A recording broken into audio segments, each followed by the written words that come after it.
अध्यक्ष ने और दूसरे पदाधिकारियों ने ईवीएम हटाओ देश बचाओ और जो ट्राइबल एरियाज़ में जो जुल्म और ज़्यादती मध्य प्रदेश सरकार कर रही है उसके खिलाफ एक यहाँ महा रैली का आयोजन किया था।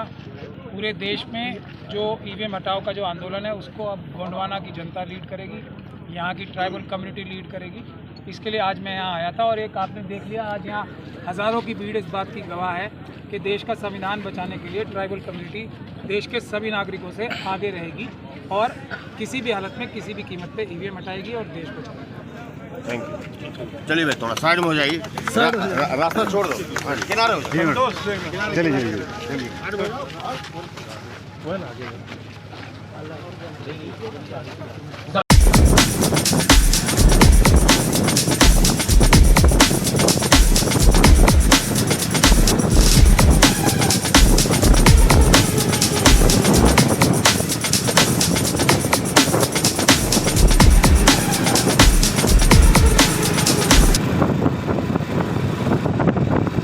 हेलो दोस्तों, नमस्ते। आपको स्वागत है कि न्यू ब्लॉग्स में। आशा करता हूं कि आप स्वस्थ होंगे, काफ़ी ज़्यादा मस्त होंगे। दोस्तों फाइनली आज हमारा आगमन हुआ है दोस्तों उमरिया जिला के बस स्टैंड ग्राउंड में, जो कि यहाँ पे भव्य कार्यक्रम रखा गया है आदिवासी समुदाय में, जो कि यहाँ पे ईवीएम हटाओ देश बचाओ और बहुत सारी जैसे आदिवासी के विषय में चर्चा होने वाली है, जो कि आज यहाँ पे हम आपको लाइव दिखाने वाले हैं दोस्तों।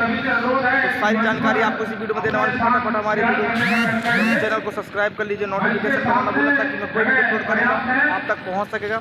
चलिए चलते सीधा कार्यक्रम प्रांगण में। सभी राष्ट्रीय बेटा ये तुम्हारा गन है, बंदूक है, इसको दे। वो जो है जितना आपको दबा अनुभवी प्रदेश अध्यक्ष दादा सभी लोग अपने स्थान पर बैठ जाएं। आज का जो कार्यक्रम है प्रारंभ हो चुका है। दीप प्रज्वलित अपने पुरखों को बिरसा मुंडा, जल जंगल जमीन, टांटिया भीम, राजा शंकरता, दुर्गावती, जिन्होंने इस देश की आजादी के लिए हर काल पर हर परिस्थिति पर उन्होंने लड़ाई लड़ी। साथ ही हमारे बीच में सम्मानी रूप नारायण संगठन सचिव, आप भी हमारे बीच में उपस्थित हैं। आपसे निवेदन है कि जो हमारे प्रेरणा स्रोत हैं उनके तेज चित्र पर हल्दी चावल का तिलक बंधन कर और आज इस कार्यक्रम का शुभारंभ। एक बार आपके इंतजार की घड़ियां समाप्त और जिनको आप सुनना चाहते थे वे महान विद्वान हमारे बीच में हैं और दिल्ली से चल करके आए हैं, जो मैं आमंत्रित करूँगा आज के कार्यक्रम का अध्यक्षता करेंगे और हमारी दादा समाज के जी मंच हों। और मैं निवेदन करूँगा आज के कार्यक्रम के मुख्य अतिथि माननीय सुरेश्वर धीरज सिंह मकान जी, विधायक पाकिस्तान खान और राष्ट्रीय अध्यक्ष गोंडवाना गणतंत्र पार्टी में श्री श्याम सिंह मकान जी, राष्ट्रीय महासचिव मंचा सिंह होने कष्ट करेंगे। आप मध्य प्रदेश के प्रभारी आप भी मंचा सिंह होने के कष्ट करेंगे।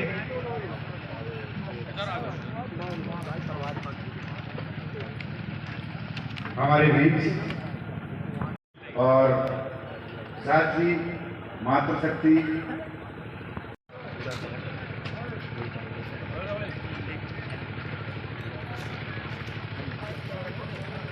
और प्रदेश एवं जिला पदाधिकारी तालियां बजाते रहे।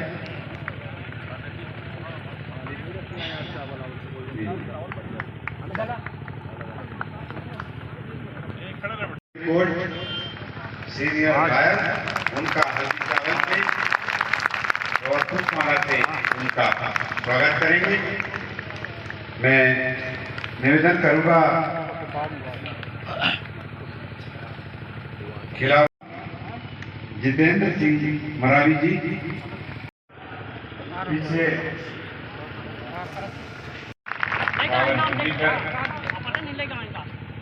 आपका स्वागत वंदन से प्रिया सिंह पुट्टा सभी का प्रिया चंद्रवती गुलसेका और मीना सिंह से निवेदन करूंगा कि हमारे बीच में प्रदेश महामंत्री जितेंद्र मरावी जी मंचा सिंह हैं, उनके स्वागत के लिए मैं आदेशानुसार, क्योंकि हमारे बीच में यह मंच बहुत ही सम्माननीय अमान सिंह कोरदे जी आज इस कार्यक्रम के मुख्य अतिथि के रूप में हमारे बीच गोंडवाना गणतंत्र पार्टी के राष्ट्रीय अध्यक्ष एवं विधायक पालिताना खैर छत्तीसगढ़ बड़े भैया तिरुमाल तुलेश्वर सिंह मरकाम जी, आदिवासी क्षेत्रों में हमारे जो अधिकार हैं, जो संवैधानिक अधिकार है, जल जंगल जमीन पर हमारा अधिकार है, ये तमाम चीजों को स्वास्थ्य, शिक्षा और जो हमारे क्षेत्र में हो रहे ये बड़े बड़े जो खदान खोले जा रहे हैं, बफर जोन, बफर टाइगर के नाम से हमें जो बेदखल करके और विस्थापित करने का शासन का षड्यंत्र है, इसके खिलाफ ये हमारा जनसभा है। और आज की इस जनसभा में हमें मार्गदर्शन संवैधानिक तरीके से कानूनी तौर पर हमारे बीच जो मुख्य वक्ता है, आज दिल्ली से चलकर आए हुए हैं सुप्रीम कोर्ट के वरिष्ठ अधिवक्ता, आप सबको बताएंगे। मैं ज्यादा समय न लेते हुए पुनः आप सभी के चरणों में सादर सादर सेवा चौहान करते हुए यही से अपनी बात को समाप्त करता हूँ। जय सेवा, जय बड़ादेव, बनाते रहेंगे, बनाते रहेंगे, लेके रहेंगे। धन्यवाद। कोई जी, इसके बाद आप लोगों को बीच में इतने लंबी दूरी की यात्रा तय करके सभी हमारे शेर और शेरियों को जय जोहार, जय भीम, जय संविधान, जय भारत, सलाम। आज के इस गोंडवाना गणतंत्र पार्टी की ईवीएम विरोधी इस महारैली में मैं कार्यक्रम के अध्यक्ष श्री अमान सिंह कोरदे जी का, गोंडवाना गणतंत्र पार्टी के राष्ट्रीय अध्यक्ष तुलेश्वर सिंह मरकाम साहब का,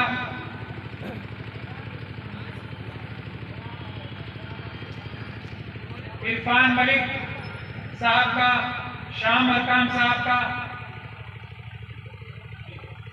तेज प्रताप सिंह साहब का, विजय पटेल साहब का, श्याम सिंह साहब का, महेश भट्टी जी का, नवाब हुस्न जी का, नौरोज साहब का, शांति राज और तमाम हमारे भारत के गोंडवाना के जो मालिक हैं, ओरिजिनल मालिक हैं, मूल निवासी हैं, असली मूल निवासी हैं, उनको एक बार फिर मैं धन्यवाद करता हूं कि मुझे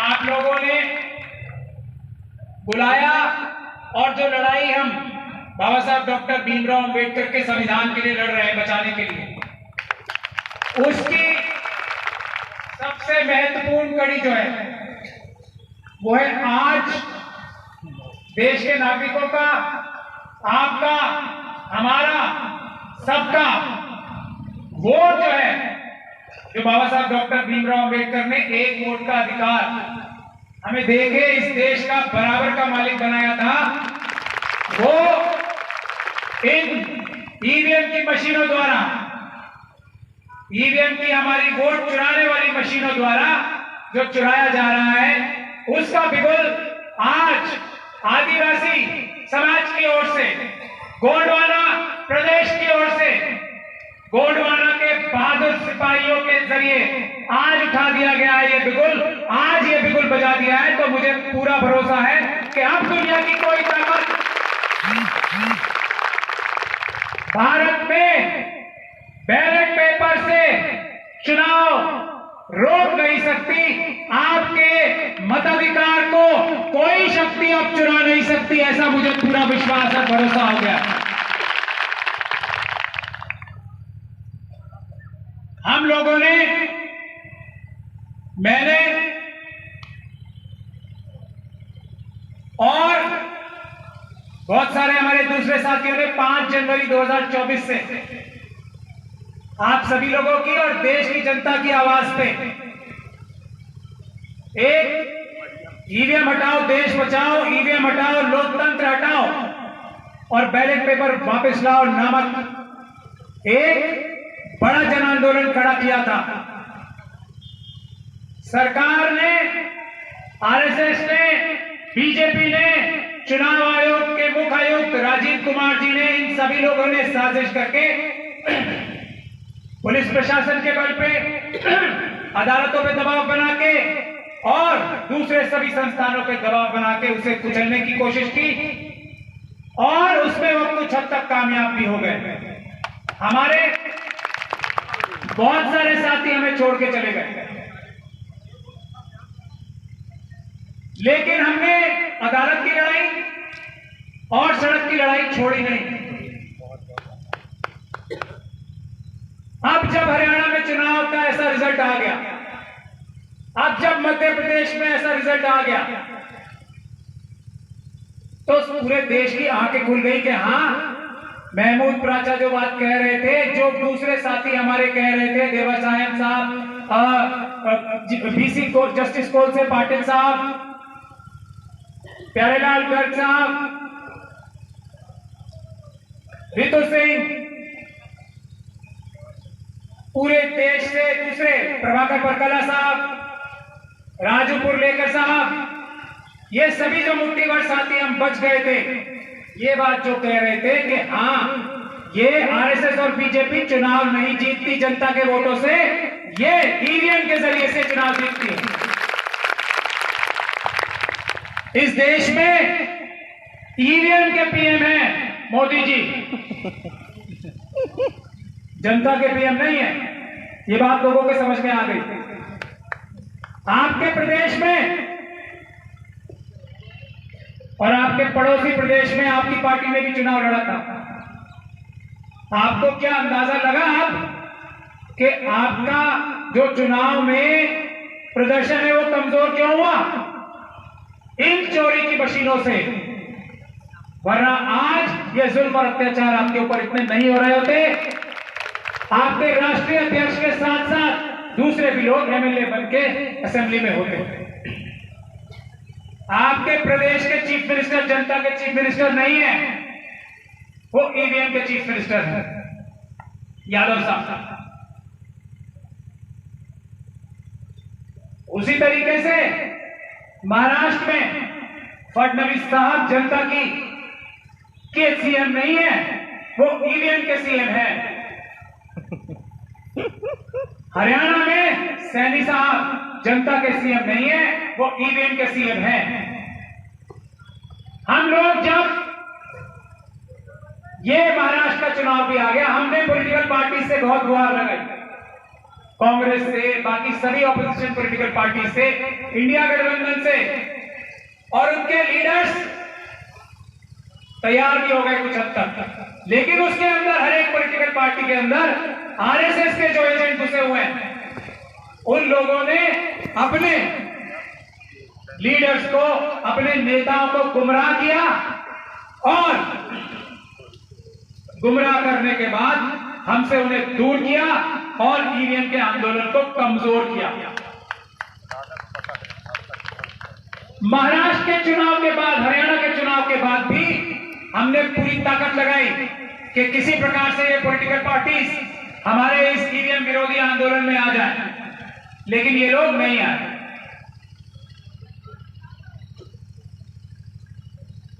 जब महाराष्ट्र का चुनाव भी हार गए, हरियाणा का चुनाव भी हार गए, तब हमने दोबारा आंदोलन शुरू किया। हमने दिल्ली में प्रेस कॉन्फ्रेंस की, हमने मुंबई में प्रेस कॉन्फ्रेंस की, हमने पंजाब में, हरियाणा में, सब जगह प्रेस कॉन्फ्रेंस की, नागपुर में बड़ी रैली में निकाली। मैं धन्यवाद करना चाहता हूं नागपुर के भी उन वीर सिपाहियों का जिन्होंने इंडिया अगेंस्ट ईवीएम के माध्यम से बड़ी सफल रैली नागपुर में निकाली है। और मैं धन्यवाद करना चाहता हूं मार्केटवाड़ी गांव के उन लोगों का, उन्होंने ये बैलेट पेपर से चुनाव कराने का जो फैसला किया, उससे इस सरकार की चूल्हे हिल गई।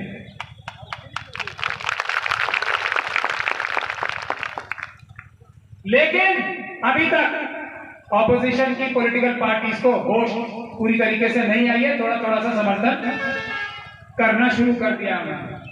जब हम चारों तरफ से घिर गए, तब मैंने मरकाम साहब से गुजारिश की, आपके राष्ट्रीय अध्यक्ष से,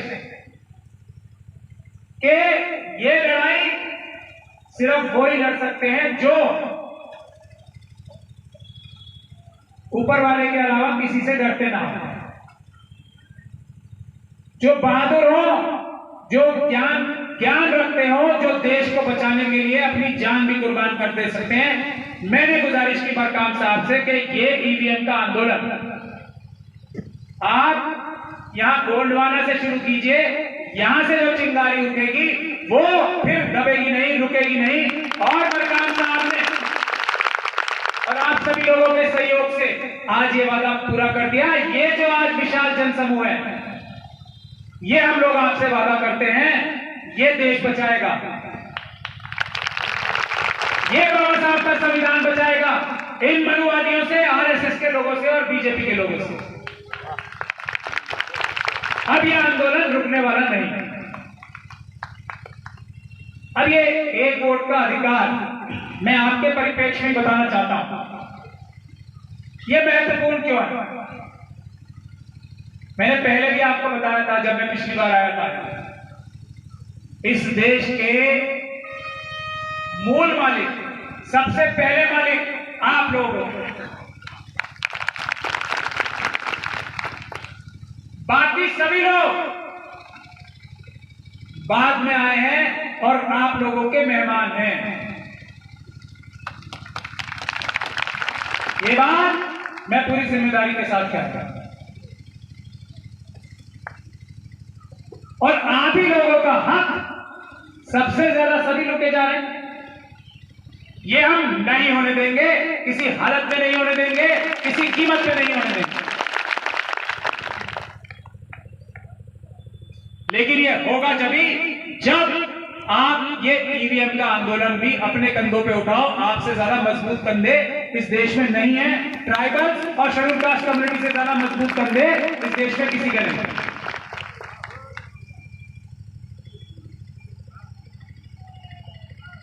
मुझे बताया गया 132 गांव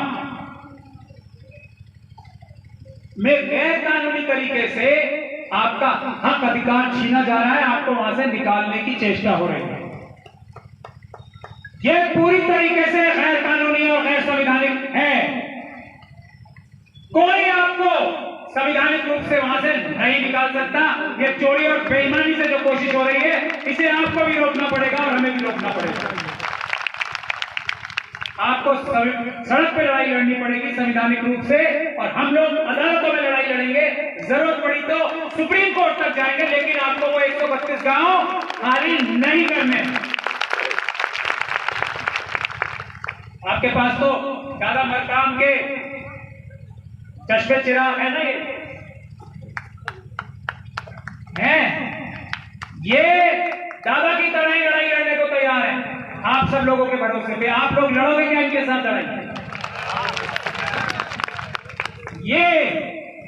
ये वो ताकत है कि कोई भी मनुवादी आपका अधिकार नहीं छीन सकता यदि आप अपने नेतृत्व के पीछे खड़े होकर उसके हाथ मजबूत करोगे। ये जो 132 गांव से आपको निकालने की चेष्टा की जा रही है, मैं आपको पहले ये बताना चाहता हूं कि उस धरती के आप मालिक को, वहां की संपदाओं पे आपका हाथ सबसे पहले है। उस जंगल की रक्षा, उस जंगल के जानवर जो रहते हैं उसमें, उसकी हजारों साल से नहीं, उससे भी पहले से रक्षा आप लोगों ने की है। आपसे अच्छा जंगल को दुनिया में कोई समझता नहीं है। हम लोग तो बेवकूफ हैं इस मामले में, और जो बेवकूफ होशियार बनने की कोशिश करता है उससे बड़ा बेवकूफ ही कोई नहीं। ये आप अपने दिमाग में एकदम क्लियर रखो। हम लोगों को कुछ नहीं आता, हमें आती है कानून की किताबें, हमें आते हैं तर्क वितर्क। जंगल को समझना आप लोग अच्छे से जानते हो, हमसे बहुत अच्छी तरह जानते हो, और नरेंद्र मोदी जी से तो बहुत ज्यादा अच्छी तरह जानते हो, मुझसे भी ज्यादा। मतलब मुझे थोड़ा भी फिर भी कुछ आता होगा, नरेंद्र मोदी जी को तो कुछ भी नहीं आता। आपके प्रदेश के मुख्यमंत्री को तो कुछ भी नहीं आता, क्योंकि वो आपकी आवाज से नहीं बने, वो ईवीएम की आवाज से बने। तो वहां तक जो हमारा प्रपोजल है, ये मकाम साहब से मेरी डिटेल में इस बारे में चर्चा भी हुई है। जो लोग जंगल बचाना चाहते हैं, जो जंगल बचाने का नाटक करके वहां से पैसे कमाना चाहते हैं और आपको विस्थापित करना चाहते हैं और आप लोगों को बर्बाद करना चाहते हैं, हमने उनके लिए ये रास्ता निकाला है और इसकी लड़ाई हम सुप्रीम कोर्ट तक लड़ेंगे। आप लोगों को 132 के 132 गांव को वही जहां वो सुरक्षित एरिया बनाया है ना इन लोगों ने, उसके एकदम लगते हुए क्षेत्र में आपको दोबारा बसाया जाएगा। 132 गांव सरकार के खर्चे पे। सरकार का खर्चा क्या होता है? यानी कि आपके खर्चे पे, आपके खर्चे पे। सरकार के खर्चे का मतलब मेरा साफ है, कहीं मोदी जी और अडानी जी की जेब से नहीं जा रहे हैं जो उन्होंने पैसे चुराए हुए हैं बैंकों से, वो भी आपके हैं। आपके पैसों से ही आपका जो 132 गांव है उसके एकदम निकट इलाकों में ही, जंगल से लगते लगते इलाकों में ही आप सबको वापस बसाया जाएगा। उसका सारा खर्चा आप ही दोगे या आप मतलब सरकार देगी, वो भी तो आपका पैसा है ना, इसलिए आप ही दोगे। इसके अलावा आप लोगों को अगर जंगल बचाना है जो आपने हजारों साल से बचाया है, तो इससे कम में फैसला नहीं होगा। भाई जो और लोग बैठे हैं ना उनके जंगल के चारों तरफ, उनको थोड़ा पीछे हटा दो। जंगल के जो जानवर है उनको बचाने के लिए वहां के मूल निवासियों को आप पीछे करना चाहते हो ना, तो जो मूल निवासी नहीं है उनको और थोड़ा पीछे कर दो। कोई मैं गलत बात तो नहीं कह रहा ना, तार्किक बात है ना। जो ईमानदार होगा उसे वो तुरंत कहेगा यस सर, आपने बिल्कुल ठीक बात बोली है, हम आपकी बात मानते हैं। जिसके मन में पाप और चोरी होगी वही ये बात नहीं मानेगा। दूसरा, और इसके लिए आप कमर कस लो, और ये आपको एग्जाम्पल सेट करना है। और पूरे गोंडवाना क्षेत्र में जो शेड्यूल 5 है वो लागू होना चाहिए। जो नहीं हो रहा है वो बहुत बड़ा अन्याय, अत्याचार आप लोगों के साथ ही नहीं पूरे देश के साथ हो रहा है। दूसरा, जो मुझे पता लगा है एक आंदोलन में प्रशासन के भ्रष्ट अधिकारियों ने खुद ही पीसफुल जो प्रोटेस्ट कर रहे थे गोंडवाना गणतंत्र पार्टी के लोग और दूसरे हमारे आदिवासी भाई, ट्राइबल भाई बहन, उनके ऊपर साजिश करके हमला किया और झूठे मुकदमे उन्हीं के ऊपर लगा दिए, ये मुझे बताया गया है। और जिन हालात को और जिन तथ्यों को मैंने देखा, मुझे इस बात में पूरी तथ्यात्मक रूप से सच्चाई लग रही है।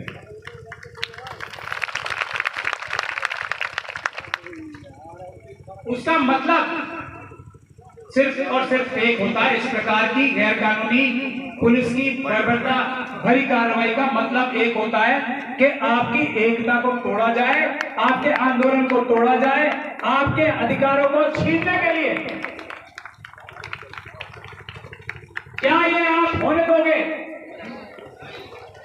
और अगर नहीं आप कहते हो तो आपको संघर्ष करना पड़ेगा। हम लोग आपके संघर्ष करेंगे। साथ मैंने अध्यक्ष जी से बात भी की है, इसके लिए एक इसी केस के लिए नहीं बल्कि इन प्रकार की सभी समस्याओं से निपटने के लिए एक वकीलों की टीम का गठन किया जा रहा है, जो सिर्फ ना अपने बेगुनाह भाई बहनों को बचाएगी। मुझे पता लगा है कि वहां के डिस्ट्रिक्ट अध्यक्ष को 8 जिला बदल कर दिया। ये कौन सा न्याय है? इतना डर, इतना डर। जैसे अभी हरियाणा हाईकोर्ट का आपने जजमेंट दिया ना, तो आरएसएस और बीजेपी के लोग मुझसे इतना डर गए कि उन्होंने कानून ही बदल दिया। देश का हमने ईवीएम के लिए एक बड़ा छोड़ ले लिया, ये लिया कि 90 की 90 सीटों की वीडियोग्राफी हरियाणा में दिखाई जाएगी सबको। भाई इसमें क्या परेशानी है? अगर ईमानदारी से चुनाव हुआ था ईवीएम में तो दिखाने में क्या परेशानी है? बल्कि मोदी जी को तो खुश हो जाना चाहिए था कि सब देख लेंगे कि महमूद प्रजा जो है झूठ बोल रहे हैं और मोदी जी सच बोल रहे हैं, वो तो ईमानदारी से चुनाव जीते हैं। तो उन्होंने कानून ही बदल दिया। मतलब जो आप लोगों के साथ अत्याचार होता है ना, बुलडोजर में आके बदल कर दिया। 8 जिलों से धार। वाह वाह, ये गैर कानूनी कार्रवाई है।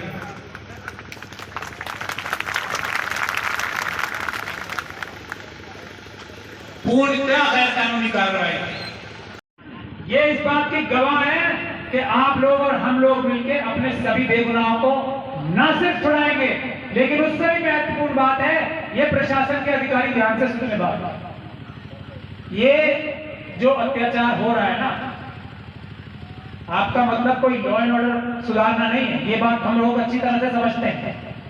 आपका हक अधिकार के लिए पीसफुल तरीके से, संवैधानिक तरीके से आंदोलन ना हो, उसको कुचलने के लिए आप ये झूठी कार्रवाई करते हो कानून। तो ये सभी अधिकारी ध्यान से सुन लें, पुलिस के भी और प्रशासनिक भी। एक न्यूरेमबर्ग का ट्रायल हुआ था, विश्व युद्ध, द्वितीय विश्व हुआ था, विश्व युद्ध, उसके बाद एक ट्रायल हुआ था। उसमें जो जर्मन सैनिक थे ना, उन्होंने ये कहा था कि हमारे जनरल्स, हमारे जो वो थे ना, हमारे सुपीरियर ऑफिसर्स, जो बड़े ऑफिसर्स थे हमसे, उन्होंने हमें कहा गोली चला दो, हमने चला दी। तो हमारी तो कोई गलती नहीं है, हमने तो आदेश का पालन किया।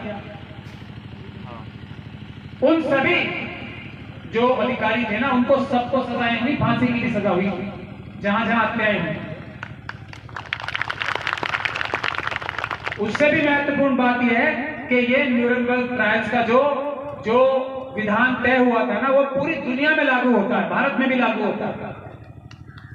अगर आपके उच्च अधिकारी, ध्यान से सुन ले ये सभी अधिकारी, और आपके राजनीतिक जो आका कह लो या आपके राजनीतिक उच्च अधिकारी कह लो, सीएम हो गए, मिनिस्टर्स हो गए, एमएलए हो गए, अगर वो आपको कोई ऐसा आदेश देते हैं, ये मैं कानूनी बात बता रहा हूं, जो संविधान के अनुरूप ना हो, जो कानून के अनुरूप ना हो, और अगर आप वो कार्य करते हो तो वो सीधा सीधा अपराध होता है।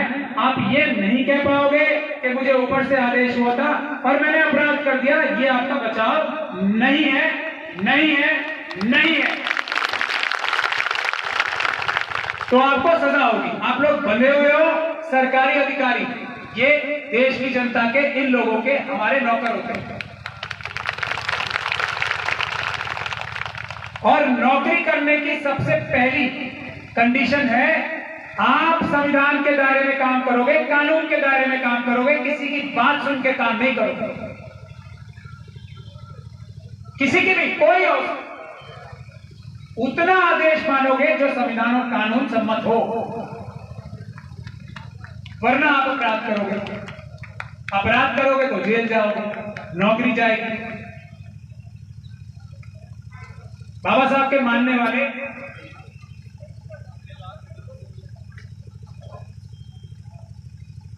कानून को तोड़ने नहीं देंगे, ये ध्यान रखना होगा। तो ये दोनों कार्रवाइयां होंगी। एक और केस के बारे में मुझे पता लगा है कि एक हमारे साथी को पुलिस ने शायद उसी दौरान दयाराम साहब को गैर कानूनी रूप से उठाया, थाने में रखा, मारपीट की, इतनी मारपीट की कि उन्हें अस्पताल भर्ती कराना पड़ा और उसके बाद वो जबलपुर में उनकी मृत्यु हो गई। ये हत्या है और इसकी सजा फांसी है। ये केस हमारे पास आ गया।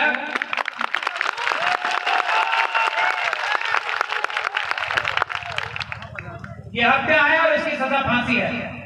ये किताब में लिखा है, इंडियन पीनल कोड में भी लिखा था और अब बीएनएस में भी लिखा है। और जो पुलिस के अधिकारी ये काम करते हैं उनकी सजा थोड़ी एक्स्ट्रा ही होती है।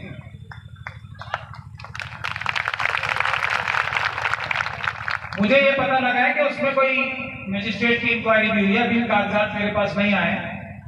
तो मजिस्ट्रेट भी कानून से ऊपर नहीं होते, मैं इतनी बात ही कह रहा हूं। अगर मजिस्ट्रेट साहब ने इंक्वायरी की नहीं होगी कि नहीं की होगी तो SC/ST एक्ट में बड़ा अपराध है, उनको भी उम्र कैद तक की सजा हो सकती है। ये मैं बता रहा हूं, धारा 3(2) ध्यान से पढ़ रहे SC/ST एक्ट की, वो मजिस्ट्रेट साहब ध्यान से पढ़ रहे। तो मेरी गुजारिश यही है कि आप लोग उस सभी कागजात को लेकर हमें दें, मैं उस केस की पर्सनल निगरानी करूंगा।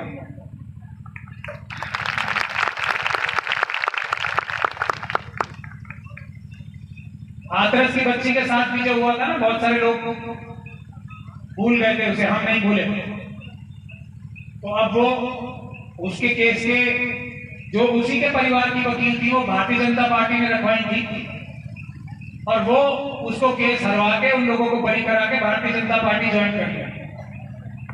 अब मेरे पास वो भी केस आ गया, उसमें सजा मिलेगी। उसमें डीजीपी और चीफ सेक्रेटरी जो है कम से कम, और मुख्यमंत्री की सजा उसमें भी मिलेगी। जो हाथरस का केस हुआ वो मेरे पास केस है। तो देश के मालिकों को पुलिस स्टेशन के अंदर मारने से पहले 1000 बार हमारे देश के नौकर सोचें, ऐसी व्यवस्था हम करके छोड़ेंगे, मानेंगे नहीं।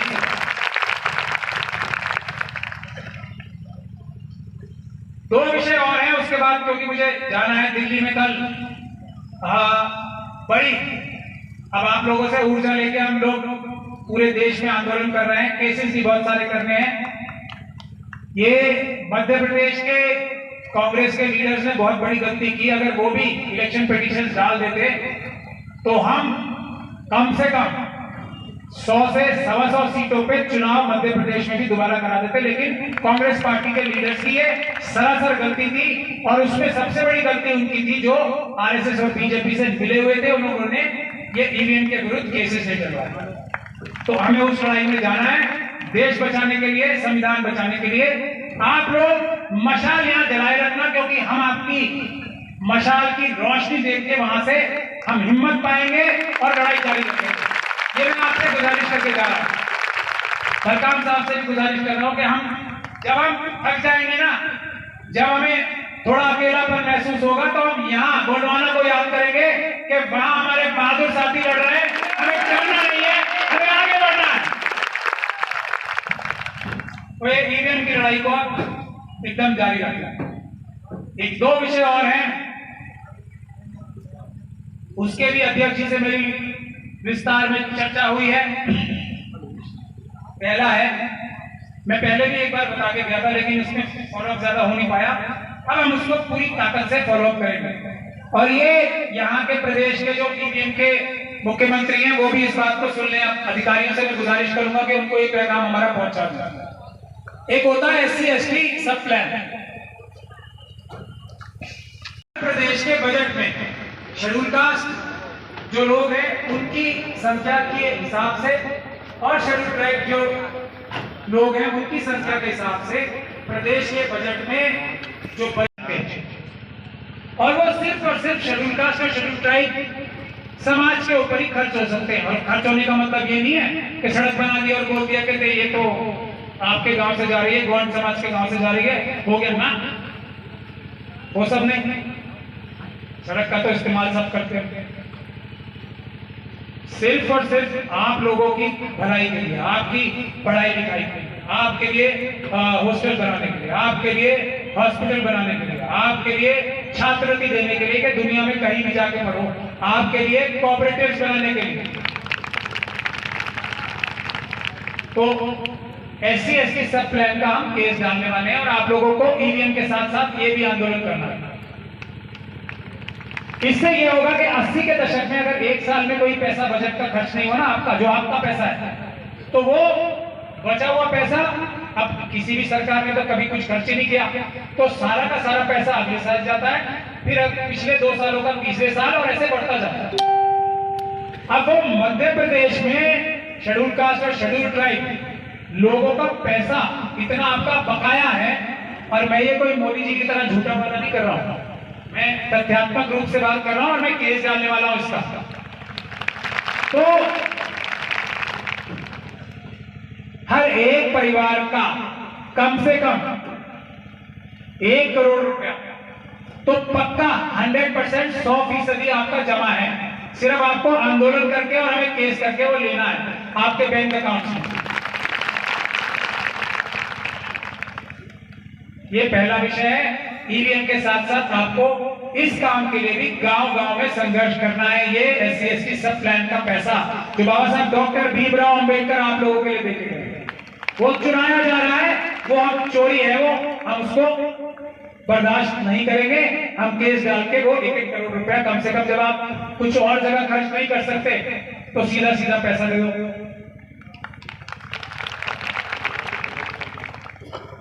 उसी के साथ साथ ये जो खनिज पदार्थ है, आप जो बहुत सारी चीजें, और यहाँ मैंने इतना अच्छा चावल खाया था अभी, उसका नाम क्या है, उदय चावल खाया था अभी। ये हमारी जो बेटी आई है मक्के की रोटी भी खाई थी। लेकिन ये सब जो पदार्थ है ना आपके, जो आप ऑर्गेनिक, जो कि बिल्कुल प्योर है, जिसमें फर्टिलाइजर नहीं है कोई, ये जो हम दिल्ली में महंगी महंगी चीजें खरीदते हैं ना, उससे कम से कम 2 गुना ज्यादा रेट पे दिल्ली वाले और बड़े बड़े शहरों वाले इसको खरीदने के लिए तैयार है। लेकिन आपका जो मेहनत की कमाई है ना, बिचौलिए खा जाते हैं, अडानी अंबानी यूसुफ लुलू जैसे।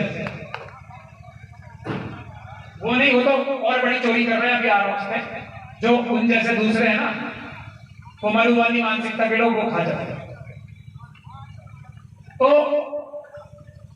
कोऑपरेटिव, और रास्ते में हम डिस्कस करते हुए आ रहे थे तो मेरे मन में ये था कि जो खदानों से ये अडानी अंबानी मित्तल जो है ना, सब ये जो अपने आप को उद्योगपति कहते हैं, वो चोरी कर रहे हैं, बस और कुछ नहीं कर रहे हैं।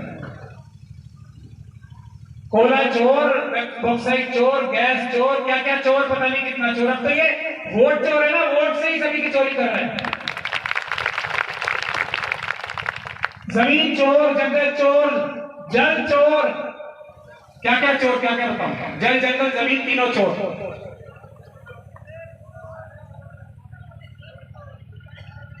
चोर ही चोर, और चोर चोर बसेरे गाड़ी पीछे से आ रही है।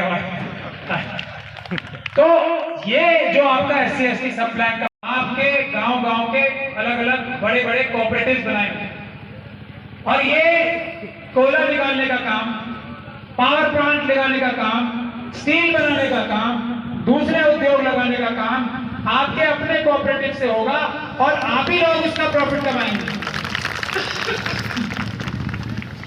अब आप कहोगे कि महमूद साहब तो बड़ी अजीब सी बात कर रहे हैं, ये तो मुंगेरी लाल के हसीन सपने हैं।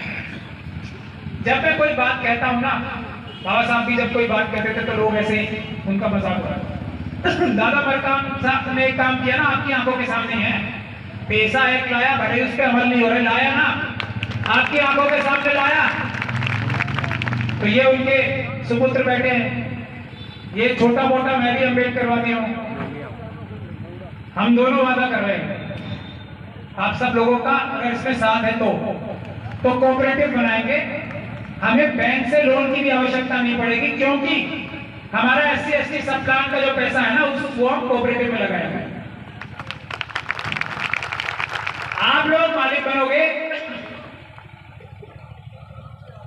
और जितने भी ये चल रहे हैं ना सारे खदान बदाम जिसमें जो इंजीनियर है वो आप लोग उनको तनख्वाह दोगे, प्रॉफिट उसका आप कमाओगे और चोरी भी नहीं करोगे, देश का भी फायदा।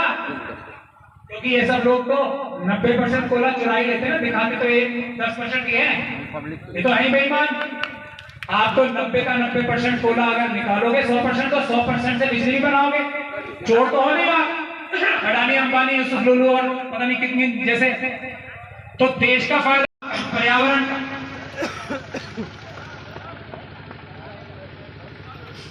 और जंगल का भी ख्याल रखोगे खदान का काम करने के टाइम पे। हसदेव की तरह नहीं, बेईमानों ने सारा हसदेव का जंगल लूट रहा। इसके लिए भी अब ये आसान काम नहीं है, मैं पहले बता रहा हूं, लेकिन मेरे हर काम को जैसे ईवीएम के लिए बोल रहे थे सब हो ही नहीं सकता, हो ही नहीं सकता, राजा साहब ऐसे ही कह रहे हैं, ऐसे ही कह रहे हैं, सब हमें छोड़ के चले गए। हो गया ना, ले लिया, एकदम वीडियो बना लिया। ये तो ईवीएम का काम तो इससे भी मुश्किल है, ये आसान है ईवीएम से काम जो मैं आपको बता रहा हूं।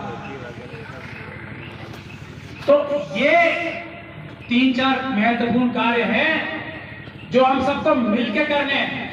अगर आपको अपने प्रत्येक घर को करोड़पति बनाना है तो उसका फॉर्मूला वो लिखा हुआ है, पढ़ लो ध्यान से। जल जंगल जमीन और देश बचाओ, ईवीएम मशीन हटाओ, दूसरा पुराना बैलेट पेपर लाओ, भारत का संविधान बचाओ। तो आप लोग सब मेरे साथ नारा लाएंगे, ईवीएम हटाओ देश बचाओ, ईवीएम हटाओ लोकतंत्र बचाओ, ईवीएम हटाओ संविधान बचाओ, ईवीएम हटाओ, ईवीएम हटाओ, ईवीएम हटाओ, बैलेट पेपर वापस लाओ, बैलेट पेपर वापस लाओ, ईवीएम हटाओ लोकतंत्र बचाओ, ईवीएम हटाओ संविधान बचाओ, ईवीएम हटाओ देश बचाओ, ईवीएम हटाओ जमीन जंगल जल बचाओ, जल जंगल जमीन बचाओ, ईवीएम हटाओ, ईवीएम हटाओ। जय जोहार।